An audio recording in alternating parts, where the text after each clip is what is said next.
Parents, have you ever been told your teen's FND symptoms are just stress or all in their head? That thinking goes all the way back to the term the doctors used to use that is called hysteria and conversion disorder. And while these words are no longer part of the modern medicine, you might think it's still around, and more importantly, the stigma is still lingering today. So in this video, I'm going to walk you through the real connection between hysteria, conversion disorder, and FND, and what every parent really needs to understand. So let's dive in. By the way, welcome to my channel. My name is Dr. Lee. I'm a pediatric health psychologist and the founder of Teen FND Academy, which is an online coaching program to help teens with FND and their parents to get their lives back beyond FND. So if you're new to this channel, welcome. And if you've been around, thank you. Please hit subscribe and like buttons because it literally helps YouTube to share this video with other people who have no clue about FND. And the more people become aware of FND, guess what? The more help will be available for you and your child. So let's go. Back to a little bit of history. In the 19th and the early 20th century, so it was a long time ago, many physical symptoms that were thought to be mysterious, quote unquote, like no structural damage like brain tumor, especially in women, were labeled as hysteria. Mind-boggling, but that word actually existed. These included fainting, paralysis, seizures, and changes in speech, and sometimes changes in the behavior or personality.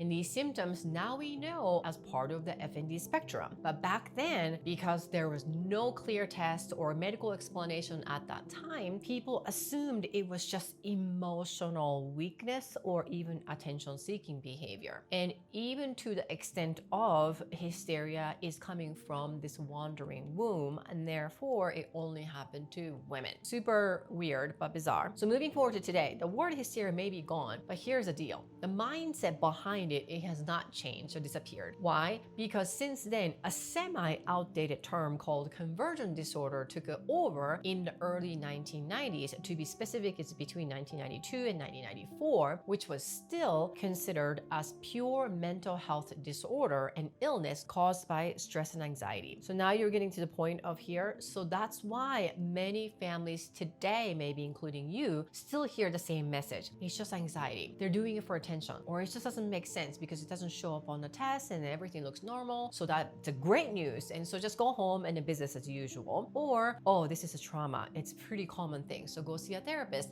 and everything will be fine. Well, it doesn't work that way because, again, that is not the same thing as what your child is experiencing. So let's move on to the FND. So the term FND has been actually around since 2013. FND is a real brain-based condition. So technically for the last several years, FND has been called Functional Neurological Symptom Disorder. So FNSD is the latest and greatest, I guess, a newest term, but I'm just gonna call it as FND just to be simple. However, back to FND. FND is a real brain-based condition, and it is not caused by personality, psychological weakness, or acting out for attention. I mean, you already know your teen would rather do something else to get attention, right? It's what happens when the brain and body get stuck in this miscommunication loop. So it is not your child's fault or psychological weakness either. This is the biopsychosocial factors. There's always many things playing a role. It's never a one thing. However, this loop creates real physical symptoms like difficulty walking or speaking or functional seizures. And now it's actually called non-epileptic attack or episode. We don't even call it a seizure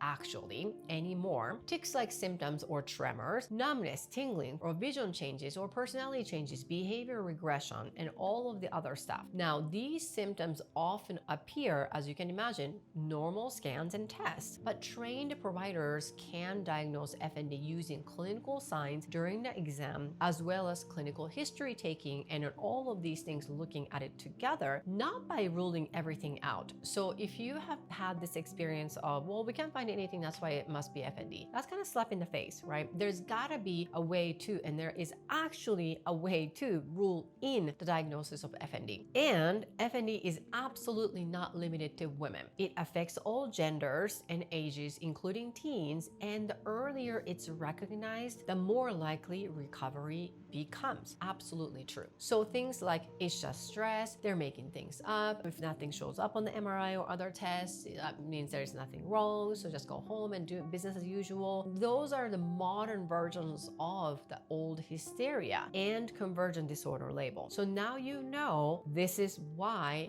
your child is still feeling like they're not being heard or dismissed. And unfortunately, there are so many doctors who are still saying these things to families today. I just had a conversation with family, in fact, earlier today about being diagnosed with FND and autism. And this doctor goes, well, your child has both autism and FND, but it's really the autism that's causing FND. So go work with the autism specialist and then fix your autism, and then FND is gonna be gone too. I also talked to another family who is kind of on the same boat, except it wasn't autism. It was, well, your child has FND and your child is a teenager. So this is a teenager thing. And the fact that it's only happening when the school starts and things get really worse, yeah, that's really the sign that your child is stressed. So go see a therapist and then work on the stress. And once your child can manage the stress better, then FND is going to be gone. Mind-boggling. There's nothing wrong with autism specialists or talk therapy for that matter. And I am a licensed clinical psychologist and I have been working on these mental health conditions for decades and decades. However, it's the same thing as, well, your child has an ulcer in the stomach and also a broken bone. So we need to figure out how to work one thing to work on the other. It's almost like, okay, just go see this doctor to fix this ulcer, and then your child's broken bone is going to be healed as well. Have you ever heard of anything like that? That would be pretty insane, don't you think? Right? So when you understand that FND is real, and obviously your teen is not making things up, and it is a lot more complex than this just one thing, it's gonna have a domino effect, right? So what you can do is you can now ask better questions, seek the right diagnosis, so you avoid wasting more time on the wrong treatments. So here's what. Step 1. Jot down patterns or take short video if symptoms are inconsistent. This helps communicate what's happening, but I will say, do not obsess or over track. You don't need to track every single symptom or episode, because then that actually backfires instead of helping to recover from FND. Number 2, bring your concerns to your child's doctor. You have every right to ask, hey, could this be FND? And can you explain, you mentioned FND because we couldn't find anything else. What does that mean exactly? You can ask so then you have a better understanding. That is your right. And you don't need to wait for every test to come back normal to start having this conversation, right? So again, the waiting does not do any good when it comes to FND. So step 3, with the right kind of brain-body retraining and a clear step-by-step plan, many teens actually return to full recovery, including full-time participation at school, social life, and activities they enjoy. And inside my program, Teen FND Academy, I guide families through this exact process, not just with this simple worksheet or here and there education materials. Yes, it is called Academy. However, it is really a coaching program because I coach directly with the structure and daily tools for accountability, along with this amazing community of other families who are actively working hard towards recovery. And we leave behind this so outdated myth, quite frankly, wrong intel, and walk towards recovery with clarity and confidence. As a first step, you are more than welcome to watch so many other videos on my channel talking about teen FND and how you parents can do to help your teen get better, and teens what they can do to get better, right? And also, I do have a free downloadable guide on teen FND, and it is literally the guide I wish every parent had when their teen first started showing symptoms of FND, before the confusion, fear, or frustration took over. So the hope is not lost as long as you don't give up, and that's the start. Well, thank you so much for watching this video, and I will see you in the next